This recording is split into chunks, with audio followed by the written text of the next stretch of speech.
हुआ, तबीयत ठीक नहीं क्या?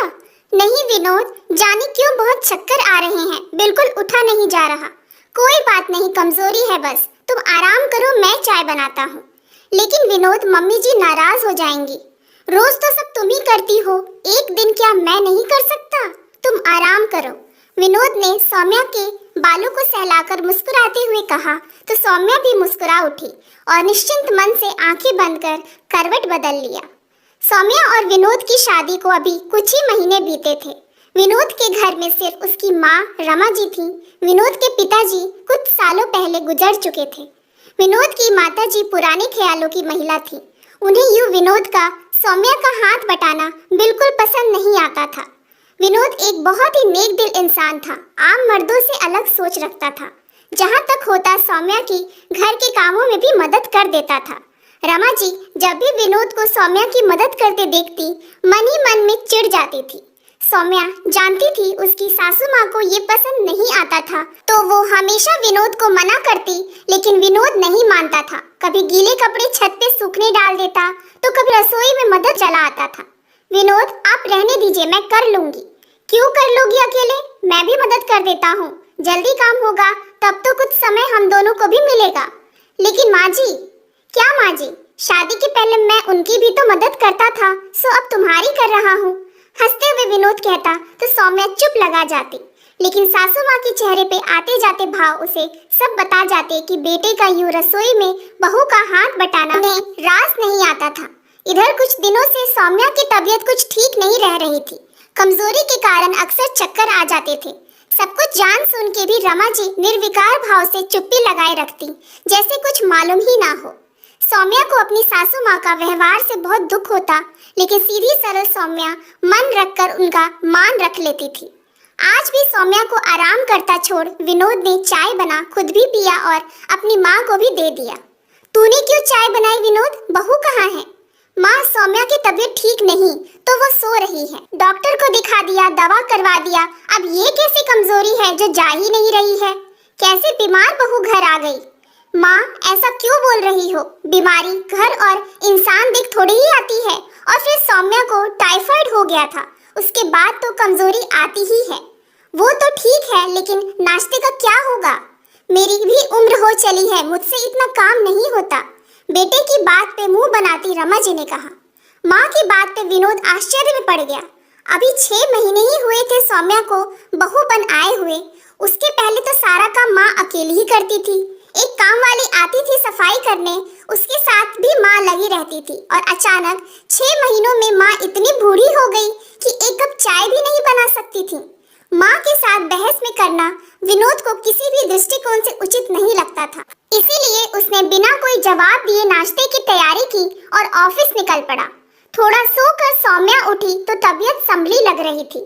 नहा धोकर दोपहर का खाना बनाया। माँ जी, खाना खा लीजिए। बहुत जल्दी बना दिया खाना बहू, अब सीधा रात को ही खाऊंगी। मेरा मन तो मेरे बेटे की हालत देखकर ही भर गया। अच्छा खासा मेरा श्रवण कुमार जैसा बेटा जोरू का गुलाम बनकर रह गया है। सासू माँ की रूखी बातें सुन सौम्या की रुलाई फूट पड़ी। चुपचाप सास को खाना दे कमरे में आ गई।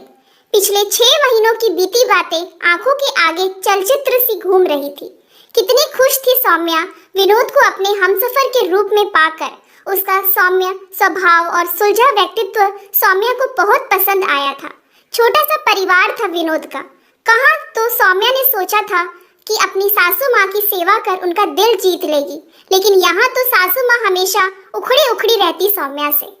शाम को विनोद ऑफिस से आया तो सौम्या की सूजी आंखें और माँ का सूजा मुंह जैसे सब बता दिया था उसे। समझ तो विनोद भी रहा था कि उसकी माँ का व्यवहार सौम्या के प्रति अच्छा नहीं, लेकिन माँ को दुख ना हो तो चुप लगाए हुए था। क्या हुआ माँ, सब ठीक है ना? मुझे क्या होना है, तुनक की माँ ने जवाब दिया। फिर नाराज क्यों हो? सौम्या का चेहरा भी उतरा हुआ है। वाह बेटा वाह, बड़ी जल्दी बीवी का चेहरा पढ़ना सीख गया। जा, अब जाकर मना उसे, खाना बना खिला, रसोई में रखे बर्तन धो। पक्का जोरू का गुलाम बन गया है तू तो। ऐसी उम्मीद ना थी तुझसे। कभी देखा है अपने चाचा ताऊ के बेटे को अपनी पत्नियों की मदद करते? वो तो अच्छा है हम अलग रहते हैं, वरना सबके बीच मजाक कर बन रह जाते हम माँ बेटे। माँ की बातें सुन विनोद सन्न रह गया। ये कैसी बातें कर रही हो माँ? अगर पत्नी बीमार है और पति उसकी मदद कर दे तो वो जोरू का गुलाम बन जाता है। मदद तो मैं आपकी भी करता था, तब तो चाचा ताऊ सब मुझे श्रवण कुमार जैसा बेटा कहते थे। अब अगर मैं सौम्या की मदद कर रहा हूँ, वो भी तब जब उसकी तबीयत ठीक नहीं है, तो मैं गुलाम बन गया। माँ, जब सौम्या हम दोनों का ध्यान रख सकती है, तो क्या मेरा और आपका फर्ज नहीं कि हम उसका ध्यान रखें? मेरे हर जरूरत में वो मेरे साथ खड़ी रहती है, तो मैं क्यों ना खड़ा रहूं उसके साथ? पति पत्नी का रिश्ता बराबरी का होता है। ये कहाँ लिखा है कि सारे काम पत्नी के और आराम पति के होते हैं? घर के कामों में अपनी पत्नी की मदद करने से ना तो मैं जोरू का गुलाम बनता हूँ और ना ही मेरी मर्दानगी कम होती है। मर्दानगी तो औरत को सम्मान देने में है, उसे बराबरी का अधिकार देने में है। बल्कि मैं तो फख्र से कहता हूँ कि मैं जोरू का गुलाम नहीं, एक जिम्मेदार पति बनने की कोशिश कर रहा हूँ। माँ, बहुत छोटा परिवार है हमारा, बस हम 3 ही तो हैं। आप बड़ी हैं, हमारी माँ हैं। ऐसे में अगर आप हम दोनों को प्यार और आशीर्वाद नहीं देंगी तो कौन देगा? माँ, सौम्या बहुत अच्छी लड़की है, उसको प्यार देंगी तो बदले में आप भी मान सम्मान पाएंगी। विनोद की बातें सुन रमा जी भी दंग रह गई। अटू, लेकिन कितनी सच्ची बात कह गया था उनका बेटा।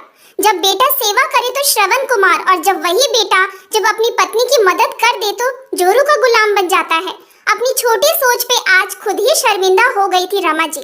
माँ के चेहरे पे आए भाव पढ़ मन ही मन विनोद भी समझ गया कि आज उसकी माँ को रिश्तों की सही परिभाषा समझ आ गई थी।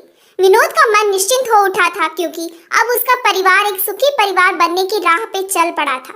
जब भी कोई बेटा अपने माता पिता भाई बहन की सहायता या सेवा करता है तो श्रवण कुमार बन जाता है, लेकिन जब वो अपनी पत्नी की मदद कर दे तो जोरू का गुलाम बन जाता है। ये कहाँ तक उचित है? पति पत्नी तो बराबर के रिश्ते में होते हैं, फिर प्यार और देखभाल दोनों को एक दूसरे की बराबर ही करनी चाहिए। आशा है कहानी पसंद आई होगी। Thanks for watching. Please like and subscribe my channel.